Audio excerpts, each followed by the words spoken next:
Hi hello guys ಎಲ್ಲರೂ ಹೇಗಿದ್ದೀರಾ? So ಎಲ್ಲರೂ ಚೆನ್ನಾಗಿದ್ದೀರಾ ಅಂತ ಅಂದ್ಕೊಂಡಿದ್ದೀನಿ. ನಾನು ಕೂಡ ತುಂಬ ಚೆನ್ನಾಗಿದ್ದೀನಿ. So welcome back to Lakshmi Lokesh YouTube channel guys. ಇವತ್ತು ಆ್ಯಕ್ಚುಲಿ ಬೆಳಗ್ಗೆನೇ ತಿಂಡಿ ಮಾಡೋಕ್ಕಿಟ್ಟು ನಾನು ಫ್ರೆಶ್ ಅಪ್ ಆಗೋಕ್ಕೆ ಹೋಗಿದ್ದೆ. ಸೊ ತಿಂಡಿಗೆ ಇಡ್ಲಿ ರೆಡಿ ಆಗಿದೆ. ಸೊ ಹಾಗಾಗಿ ಒಂದು ಬ್ಯಾಚ್ ತೆಗೆದುಬಿಟ್ಟು ಇನ್ನೊಂದು ಬ್ಯಾಚ್ ಹಾಕಬೇಕಲ್ಲ, ಹಾಗಾಗಿ ಎಲ್ಲ ತೆಗೆದು ಒಂದು ಕಡೆ ಹಾಟ್ ಬಾಕ್ಸ್ಗೆ ಹಾಕ್ತಿದ್ದೆ. ಇನ್ನು ರಿತಿಕ್ಷಾ ಕೂಡ ಇವತ್ತು UVS ಟೆಸ್ಟ್ ಇರೋದ್ರಿಂದ ಸೊ ಹಾಗೆ ಕಿಚನಲ್ಲೇ ಬಂದು ಹೇಳ್ತಾ ಇದ್ಲು. ಸೊ ಅವಳನ್ನ ಕೇಳಿಕೊಂಡು ನಾನು ಕೂಡ ತಿಂಡಿಗೆಲ್ಲ ಇಡ್ಲಿ ರಸಮ್ ಮಾಡಿಟ್ಟು ಅವಳು ಲಂಚ್ ಬಾಕ್ಸ್ ಎಲ್ಲ ಪ್ಯಾಕ್ ಮಾಡಿ ನಾನು ಕೂಡ ನೆಕ್ಸ್ಟ್ ಇನ್ನೊಂದು ಬ್ಯಾಚಿಗೆ ಇಡ್ಲಿ ಹಾಕಿಡೋಣ ಅಂಥೇಳಿ ಬೇಗ ಬೇಗ ತೆಗಿತಾಯಿದ್ದೆ. ಇನ್ನು ಋತ್ವಿಕ್ನು ಕೂಡ ಅವರಪ್ಪ ಹಂಗೆ ಆಟ ಆಡಿಸ್ತಾ ಇದ್ದಾರೆ ಅಲ್ಲೇ. ಸೊ ಋತ್ವಿಕ್ ನೋಡಿ ಎಷ್ಟು ತರಲೆ ಆಗಿದ್ದಾನೆ. ಅವ್ರ ಡ್ಯಾಡಿ ಏನೋ ಕೆಲಸ ಮಾಡ್ತಿದ್ರೆ ಅವನು ಕೂಡ ಕಿತ್ಕೊಂಬಂದು ನಾನು ಮಾಡ್ತೀನಿ ಅಂತ ಹೇಳಿ ಬಂದಿದ್ದಾನೆ. ಅವನ್ನ ಸಮಾಧಾನ ಮಾಡೋಷ್ಟರಲ್ಲಿ ತುಂಬ ಕಷ್ಟ ಆಗುತ್ತೆ. ಇನ್ನು ಅವನ್ನ ಅಮ್ಮ ಎತ್ಕೊಂಡು ಹೋದರು. ಇನ್ನು ರಿತಿಕ್ಷನ್ ಕೂಡ ನಾನು ಕ್ವಶನ್ ಎಲ್ಲ ಕೇಳ್ಕೊಂಡು ರೆಡಿ ಮಾಡ್ತಾಯಿದ್ದೆ. ಹಾಗೆ ಇವತ್ತಿಂದ ಒಂದು ಟೆನ್ಷನ್ ಸ್ಟಾರ್ಟ್ ಆಗಿಬಿಟ್ಟಿದೆ. ಇಷ್ಟು ದಿನ ಆ್ಯಕ್ಚುಲಿ ರಿತಿಕ್ಷನ್ ವ್ಯಾನ್ ಬಂದು ಸೊ ನಮ್ಮ ಮನೆ ಮುಂದೆನೇ ಬರ್ತಿತ್ತು. ಈಗ ಆ್ಯಕ್ಚುಲಿ ಮೇನ್ ರೋಡಿಗೆ ಬರಬೇಕು ಅಂಥೇಳಿ ಇವತ್ತಿಂದ ಹೇಳಿದ್ದಾರೆ. ಸೊ ಇಲ್ಲಿಂದ ಅಲ್ಲಿಗೆ ಹೋಗಬೇಕು ಅಂದರೆ ನಾವು ಒಂದು 10 ಮಿನಿಟ್ಸ್ ಮುಂಚೆನೇ ಇರಬೇಕಲ್ಲ. ಇಷ್ಟು ದಿನ ಮನೆ ಮುಂದೆ ಬರೋದು, ಇವಾಗ ಬೇಗ ಹೋಗಬೇಕಲ್ಲ, ಹಾಗಾಗಿ ಅವಳಿಗೆಲ್ಲ ಇಡ್ಲಿ ಹಾಕಿ ಇಟ್ಬಿಟ್ಟು ಇನ್ನೊಂದು ಟ್ರಿಪ್ಪು. ಸೊ ರಿತಿಕ್ಷನ್ಗೂ ಋತ್ವಿಕ್ಗೂ ಇಬ್ರಿಗೂ ಕೂಡ ತಿಂಡಿ ಒಟ್ಟಿಗೆ ತಿನ್ನಿಸ್ಬಿಡ್ತೀನಿ. ಅವ್ರ ಅಕ್ಕ ಇದ್ದಾಗಲೇ ತಿಂದರೆ ಅವನು ಕೂಡ ಅವಳನ್ನ ನೋಡ್ಕೊಂಡು ತಿಂಡಿ ತಿಂತಾನೆ. ಸೊ ಹಾಗಾಗಿ ಅವನಿಗೂ ಇಬ್ರಿಗೂ ಒಂದೇ ಸಲ ತಿಂಡಿ ಹಾಕ್ಕೊಟ್ಬಿಡ್ತೀನಿ. ಇಲ್ಲ ಅಂತ ಹೇಳಿದ್ರೆ ಅವನೊಬ್ಬನೇ ಇದ್ದಾಗ ತಿನ್ನೋಕ್ಕೆ ತುಂಬ ಹಠ ಮಾಡ್ತಾನೆ. ಇನ್ನು ಅವಳನ್ನ ಕೂಡ ತಿಂಡಿ ಎಲ್ಲ ನಾನೇ ತಿನ್ನಿಸಿ, ಬೆಳಗ್ಗೆ ಹೊತ್ತು ಟೈಮ್ ಇರಲ್ವಲ್ಲ, ಸೊ ಹಾಗಾಗಿ ಅವಳಿಗೆ ನಾನೇ ತಿಂಡಿ ತಿನ್ನಿಸ್ಬಿಡ್ತೀನಿ. ಈಗ ರಿತಿಕ್ಷಾ ಸ್ವಲ್ಪ ದೊಡ್ಡವಳಾಗಿರೋದ್ರಿಂದ ಅವಳ ಕೆಲಸ ಅವಳೇ ಮಾಡ್ಕೊತಾಳೆ. ಇನ್ನು ರೆಡಿಯಾಗಿ ಇನ್ನು ವ್ಯಾನ್ ಹತ್ರ ಕರ್ಕೊಂಡು ಹೋಗೋಣ ಅಂಥೇಳಿ ಹೋದೆ. ಇವತ್ತು ಫಸ್ಟ್ ಡೇ ಆಗಿರೋದ್ರಿಂದ ನಾನು ಲೋಕಿ ಪಾಪು ಎಲ್ಲರೂ ಹೋಗಿದ್ವಿ. ಇನ್ನು ವ್ಯಾನ್ ಬರೋಕ್ಕೆ ಇನ್ನೂ ಒಂದು 5 ಮಿನಿಟ್ಸ್ ಇತ್ತು ಅಂಥೇಳಿ ಅವಳ ಫ್ರೆಂಡ್ ಇಬ್ಬರು ಕೂಡ ಮಾತಾಡ್ಕೊಂಡು ನಿಂತಿದ್ರು. ಇನ್ನು ಋತ್ವಿಕ್ ಅಕ್ಕ ಹೋಗ್ತಾಳೆ ಅಂಥೇಳಿ ಅವನ್ನೇ ನೋಡ್ಕೊಂಡು ನಿಂತಿದ್ದ. ಋತ್ವಿಕ್ ಅಂತೂ ಆ್ಯಕ್ಚುಲಿ ಹೊರಗಡೆ ಹೋಗಬೇಕು ಅಂದರೆ ತುಂಬ ಖುಷಿಯಲ್ಲಿರ್ತಾನೆ. ಸೊ ಇವತ್ತಿಂದ ಅವಳಿಗೆ ಹೊಸ ವ್ಯಾನ್ ಬಿಟ್ಟಿದ್ದಾರೆ. ಸೊ ಇನ್ನೇನು ವ್ಯಾನ್ ಕೂಡ ಬಂತು. ಇದೇ ನೋಡಿ ಹೊಸ ವ್ಯಾನ್ ಅವಳದು. ಸೊ ನೋಡಿದ್ರಲ್ಲ ಇಷ್ಟೊತ್ತಾಗುತ್ತೆ. ಸೊ ನನ್ನ ಸಬ್ಸ್ಕ್ರೈಬರ್ಗೆ ಆ್ಯಕ್ಚುಲಿ ಗೊತ್ತಾಗಿರುತ್ತೆ. ಸೊ ನಾನು ಯಾವ ಟೈಮಿಂಗ್ಸಲ್ಲಿ ವಿಡಿಯೋ ಸ್ಟಾರ್ಟ್ ಮಾಡ್ತೀನಿ ಅಂತ ಹೇಳಿ. ಇನ್ನು ಆ್ಯಸ್ ಯೂಶ್ವಲ್ ರಿತಿಕ್ಷನ್ ಕೂಡ ಕಳಿಸಿದ್ದೀನಿ. ಋತ್ವಿಕ್ ಮಲಗಿದ್ದಾನೆ. ಅಂಗಡಿಗೆ ಹೋಗಿ ಬಂದೆ. ಅಂಗಡಿಲಿ ಆ್ಯಕ್ಚುಲಿ ಇವಾಗ ನಿತಿನ್ ಇದ್ದಾನೆ. ಇನ್ನೇನು ನಿತಿನ್ ಹೋದರೂ ಕೂಡ ಮತ್ತೆ ನನಗೆ ತುಂಬ ಕಷ್ಟ ಆಗುತ್ತೆ. ಈಗ ಇನ್ನೊಂದು ಏನಪ್ಪ ಟೆನ್ಷನ್ ಅಂತ ಹೇಳಿದ್ರೆ, ಅಮ್ಮ ಕೂಡ ಇನ್ನೇನು ಹೋಗ್ತೀನಿ ಅಂತಿದ್ದಾರೆ. ಇನ್ನು ಸಂಡೇ ಹೋಗ್ತಾರೆ. 80% ಸಂಡೇ ಹೋಗ್ತಾರೆ ಅಂತ ಅಂದ್ಕೊಂಡಿದ್ದೀನಿ. ಅಮ್ಮ ಹೋದರೆ ಅಂತೂ ನನ್ನ ಫಜೀತಿ ತುಂಬ ಕಷ್ಟ ಆಗುತ್ತೆ. ಅಷ್ಟು ಕಷ್ಟ ಆಗುತ್ತೆ. ಬಟ್ ಏನು ಮಾಡೋದು, ಅಮ್ಮ ಅಲ್ಲೂ ನೋಡಬೇಕಲ್ಲ. ಸೊ ಅವ್ರನ್ನ ನನ್ನೇ ನೋಡ್ಕೊಂಡು ಕೂತ್ಕೊ ಅಂತಲೂ ಹೇಳೋಕ್ಕಾಗಲ್ಲಲ್ಲ ಅವ್ರಿಗೆ. ಎರಡೂ ಕಡೆ ಅವರು ಬ್ಯಾಲೆನ್ಸ್ ಮಾಡಬೇಕು. ಸೊ ನಾನು ಒಬ್ಬಳೇ ಅಲ್ವಲ್ಲ, ಅವ್ರಿಗೂ ಕೂಡ ಮಗಳು. ಹಾಗಾಗಿ ಅವ್ರು ಅಲ್ಲೂ ಕೂಡ ಹೋಗೋದಿದ್ದೇ ಇದೆ. ಈಗ ಇನ್ನೇನಪ್ಪ ಅಂತ ಹೇಳಿದ್ರೆ, ಅಡುಗೆ ಕೂಡ ಮಾಡಬೇಕೀಗ. ಅಡುಗೆ ಏನು ಮಾಡಬೇಕು ಅಂತ ಇನ್ನು ಥಿಂಕ್ ಮಾಡಬೇಕು. ಋತ್ವಿಕ್ನ ಮಲಗಿಸಿದ್ದೀನಿ ಅಂತ ಹೇಳಿದೆ. ಅಮ್ಮ ಬರೋಷ್ಟರಲ್ಲಿ ಏನಾದರೂ ಅಡುಗೆ ಮಾಡಬೇಕು. ಇವತ್ತು ಲೋಕಿ ಎಲ್ಲ ಆ್ಯಕ್ಚುಲಿ ಹೊರಗಡೆ ಹೋಗಿದ್ದಾರೆ. ಹಾಗೆ ಇವತ್ತಿನ ವ್ಲಾಗಲ್ಲಿ ಏನು ಶೇರ್ ಮಾಡಬೇಕು ಅಂತ ಅಂದ್ಕೊಂಡಿದ್ದೀನಿ ಅಂದರೆ, ಸೊ ಇವತ್ತಿನ ದಿನ ಒಂದು ಸ್ಪೆಷಲ್ ಡೇ ಅಂತ ಎಲ್ರಿಗೂ ಗೊತ್ತಿದೆ. ಸೊ ಏನು ಸ್ಪೆಷಲ್ ಡೇ ಅಂತ ಹೇಳಬೇಕಾಗಿದ್ದೇನಿಲ್ಲ ಅಂದ್ಕೊಳ್ತೀನಿ. ಯಾಕಂತ ಹೇಳಿದ್ರೆ ಇವತ್ತು ಆ್ಯಕ್ಚುಲಿ ಗುರು ಪೌರ್ಣಮಿ ಇದೆ. ಮನೇಲಿ ಯಾರೆಲ್ಲ ಜಾಸ್ತಿ ಪೂಜೆ ಪುರಸ್ಕಾರ ಅಂತ ಮಾಡ್ತಾರೋ ಅವರಿಗೆ ಆಲ್ಮೋಸ್ಟ್ ಗೊತ್ತಿರುತ್ತೆ.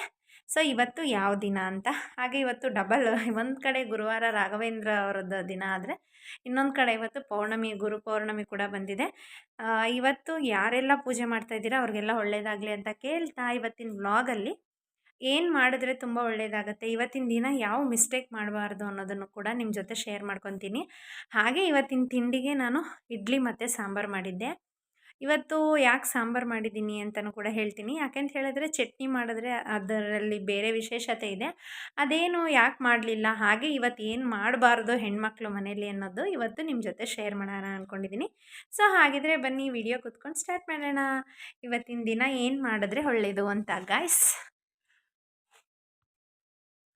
ನಾನು ಆಗಲೇ ಹೇಳಿದೆ ಇವತ್ತು ತಿಂಡಿ ಬಂದು ಇಡ್ಲಿ ಮಾಡಿದ್ದೆ ಅಂತ ಹೇಳಿ. ಸೊ ಇಡ್ಲಿಗೆ ಯೂಶ್ವಲಿ ನಮ್ಮ ಮನೇಲಿ ನಾನು ಚಟ್ನಿ ಮಾಡ್ತಾಯಿದ್ದೆ ಮತ್ತು ಸಾಂಬಾರು ಎರಡೂ ಮಾಡ್ತಾಯಿದ್ದೆ. ಚಟ್ನಿ ಯಾಕೆ ಇವತ್ತು ಆವಾಗಲಿಂದ ಚಟ್ನಿ ಬಗ್ಗೆ ಹೇಳ್ತಾ ಇದ್ದೀನಿ ಅಂದರೆ, ಎಸ್ ಗೈಸ್, ಆ್ಯಕ್ಚುಲಿ ಗುರು ಪೌರ್ಣಮಿ ದಿವಸ ಆಗಲೇ ಪೌರ್ಣಮಿ ಆಗಿರ್ಬೋದು, ಅಮಾವಾಸ್ಯೆ ಆಗಿರ್ಬೋದು, ಈ 2 ದಿನ ಆದಷ್ಟು ಸಾಧ್ಯವಾದಷ್ಟು ಮನೇಲಿ ಉರಿಯೋದನ್ನು ಕಡಿಮೆ ಮಾಡಿ. ಇವಾಗ ನಾವೊಂದು ಚಟ್ನಿ ಮಾಡ್ತೀನಿ ಅಂದರೂ ನಾನು ಫ್ರೈ ಮಾಡೇ ರುಬ್ತೀನಿ. ಸೊ ಹಾಗಾಗಿ ಇವತ್ತು ಒಗ್ಗರಣೆ ಐಟಮ್ ಆಗಿರ್ಬೋದು ಅಥವಾ ಫ್ರೈ ಮಾಡೋ ಐಟಮ್ ಆಗಿರ್ಬೋದು ಏನೂ ಮಾಡಲ್ಲ ನಾನು. ಕೆಲವ್ರು ಅನ್ಕೊಬೋದು ಹಾಗಿದ್ರೆ ರಸಮ್ ಮಾಡಿದ್ರೂ ಕೂಡ ಒಗ್ಗರಣೆ ಹಾಕ್ಬೋದಲ್ಲ ಅಂತ. ಸೊ ಹಾಕಲೇಬೇಕು ಎಸ್ ಗೈಸ್. ಆದರೆ ಉರಿಯುವಂಥದ್ದು ಅಂದರೆ ಈಗ ಹಸಿಮೆಣಸಿನ್ಕಾಯಿ ಖಾರ ಅಲ್ವಾ? ಈಗ ಒಣಗಿದ ಮೆಣಸಿನ್ಕಾಯಿ ಹಾಕ್ತಾರೆ ಕೆಲವರು. ಒಣಮೆಣಸಿನ್ಕಾಯಿ ಅಥವಾ ಧನಿಯಾ ಪುಡಿ ಮಾಡೋದು ಅಥವಾ ಸಾಂಬಾರು ಪುಡಿ ಮಾಡೋದು ಈ ಥರ ಹಲ್ವಾರು ಉರಿಯೋದು ಅಂದರೆ ಈ ಥರ ಇರುತ್ತೆ. ಸೊ ಒಂದು ತಿಳ್ಕೊಳ್ಳಿ, ಒಂದೊಂದು ಸಲ ಮರ್ತೋಗ್ಬಿಡ್ತೀವಿ, ಏನೂ ಮಾಡೋಕ್ಕಾಗಲ್ಲ. ಬಟ್ ಆದರೆ ಮರೆತು ಮಾಡೋದಕ್ಕೂ ಇಂಟೆನ್ಷನ್ ಇಟ್ಕೊಂಡು ಮಾಡೋದಕ್ಕೂ ತುಂಬ ಅಂದರೆ ತುಂಬ ಡಿಫ್ರೆನ್ಸ್ ಇದೆ ಗೈಸ್. ಆ್ಯಕ್ಚುಲಾಗಿ ಹೇಳಬೇಕು ಅಂತ ಹೇಳಿದ್ರೆ ನಾನಂತೂ ನಮ್ಮ ಮನೇಲಿ ಅಮಾವಾಸ್ಯೆ ಆಗಿರಲಿ ಅಥವಾ ಪೌರ್ಣಮಿ ದಿನ ಆಗಿರಲಿ ಧನಿಯಾ ಪುಡಿ ಆಗಿರ್ಬೋದು, ಸಾಂಬಾರು ಪುಡಿ ಆಗಿರ್ಬೋದು, ಖಾರದ ಪುಡಿ ಆಗಿರ್ಬೋದು, ಈ ಥರ ಯಾವುದನ್ನೇ ನಾನು ಉರಿಯೋ ಅಂಥದ್ದನ್ನು ಮಾಡಲ್ಲ. ಕೆಲವ್ರು ಇವಾಗ ಫ್ರೆಶ್ಶಾಗಿ ಪುಳಿಯೋಗರೆ ಮಾಡ್ಕೋಬೇಕು ಅಂತ ಹೇಳಿದ್ರೂ ನಾವು ಹುರ್ಕೊತೀವಲ್ವ. ಸೊ ನಾನು ಈ ಥರ ಟೋಟಲಾಗಿ ಹೇಳಬೇಕು ಅಂತ ಹೇಳಿದ್ರೆ ಈ ಥರ ಉರಿಯೋದನ್ನು ನಾನು ಮಾಡೋದೇ ಇಲ್ಲ. ಅದು ಏನಕ್ಕೆ ಯಾಕೆ ಮಾಡಬಾರ್ದು ಅನ್ನೋದನ್ನು ಕೂಡ ನಿಮ್ಮ ಜೊತೆ ಶೇರ್ ಮಾಡ್ತೀನಿ ನಾನು. ಆಗ ನಿಮಗೆ ಒಂದು ಒಗಟು ಗೊತ್ತಿರ್ಬೋದು. ಒಗಟು ನನಗೆ ಕ್ಲಿಯರಾಗಿ ಹೇಳಕ್ಕೆ ಬರಲ್ಲ ಅದು.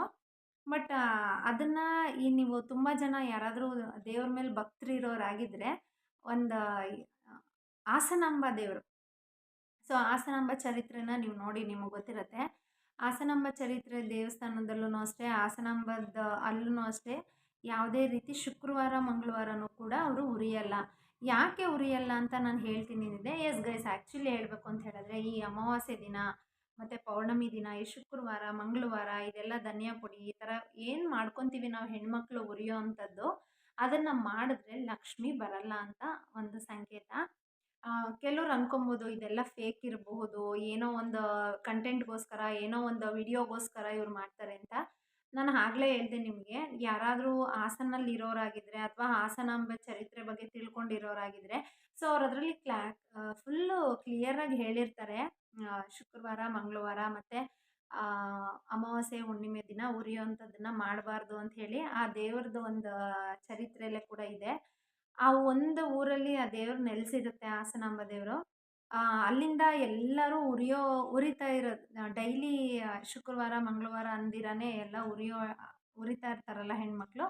ಸೊ ಅದನ್ನು ಅವರು ಅಲ್ಲಿ ಮಾಡ್ತಿರ್ತಾರೆ. ಹಂಗಾಗಿ ಆ ದೇವ್ರು ಏನು ಅನಿಸುತ್ತೆ ಅಂತ ಹೇಳಿದ್ರೆ ಇವ್ರು ಯಾವಾಗಲೂ ಹಿಂಗೆ ಮಾಡ್ತಾರೆ, ನಮ್ಗೆ ಇರೋಕ್ಕಾಗಲ್ಲ ಅಂಥೇಳಿ ಕಲ್ಲಾದೆ ಅಂಥೇಳಿ ಆ ಊರಿಂದ ಹಾಸನಾಂಬಗೆ ಬಂದು ನೆಲೆಸ್ತಾಳೆ ಅವಳು.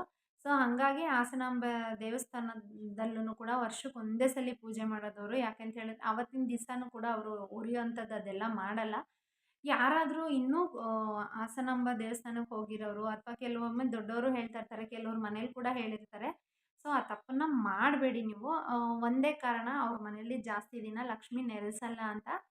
ಹುರಿಯೋದನ್ನು ಹಂಗಾದ್ರೆ ಹುರಿಲಿಲ್ಲ ಅಂದರೆ ಬರುತ್ತಾ ಅಂತ ನೀವು ಅನ್ಕೊಬೋದು. ಸೊ ಉರಿಲಿಲ್ಲ ಅಂದರೆ ಬರುತ್ತೆ ಅಂತಲ್ಲ, ನಾವು ಕಷ್ಟಪಟ್ಟಿಲ್ಲದೆ ಇರೋದು ಯಾವುದೂ ಭಗವಂತ ಕೊಡಲ್ಲ. ಸೊ ನಾನು ಸುಮ್ಮನೆ ಕೂತಿರ್ತೀನಿ ನಂಗೆ ದುಡ್ಡು ಕೊಡು ಅಂತ ಹೇಳಿದ್ರೆ ಯಾವ ಭಗವಂತನೂ ನೀನು ಕೂತ್ಕೊಂಡು ನಿಂಗೆ ದುಡ್ಡು ಕೊಡ್ತೀನಿ ಅಂತ ಹೇಳಲ್ಲ. ಅದಕ್ಕೆ ನಾನು ಹೇಳ್ತಾ ಇದ್ದೀನಿ, ಆದಷ್ಟು ದೇವ್ರು ಏನು ಮಾಡಿರ್ತಾನೋ ಅದನ್ನು ಮಾಡಿಸ್ಕೊಂಡು ಬನ್ನಿ. ಹಾಗಂತ ನಾವು ಕೂತ್ಕೊಂಡು ತಿಂದರೆ ಬರಲ್ಲ. ಅಷ್ಟೇ ಕಷ್ಟ ನಾವು ಕೂಡ ಪಡಬೇಕು. ಬಟ್ ನಾವು ಪಟ್ಟಾಗ ಅದು ಪ್ರತಿಫಲ, ಇವಾಗ ನಾವು ಏನೋ ಒಂದು 10 ರೂಪಾಯಿ ದುಡ್ದಿರ್ತೀವಿ ಅಂದರೆ ಅದು ನಮ್ಮ ಹತ್ರ ಇರಬೇಕು ಅಂದರೆ ನಾವೇನು ಮಾಡಬೇಕು, ಅದನ್ನು ಇಟ್ಕೊಳೋ ರೀತಿ ನಮಗೆ ಗೊತ್ತಿರಬೇಕಲ್ವ. ಸೊ ಹಾಗಾಗಿ ಹೇಳ್ತಾ ಇದ್ದೀನಿ, ಇವತ್ತು ಗುರುಪೌರ್ಣಮಿ ದಿನ ಯಾರೂ ಈ ತಪ್ಪನ್ನು ಮಾಡೋಕ್ಕೆ ಹೋಗಬೇಡಿ. ಹಾಗೆ ನಾನು ಆಗಲೇ ಹೇಳಿದೆ, ಶುಕ್ರವಾರ ಮಂಗಳವಾರ ಅಂದರೆ ನಾವಿವಾಗ ಸ್ಕೂಲ್ಗೆ ಹೋಗೋ ಮಕ್ಳು ಇದ್ದೇ ಇರ್ತಾರೆ. ಸೊ ನಾವು ಟಿಫನ್ ಮಾಡಿಬಿಡ್ತೀವಿ.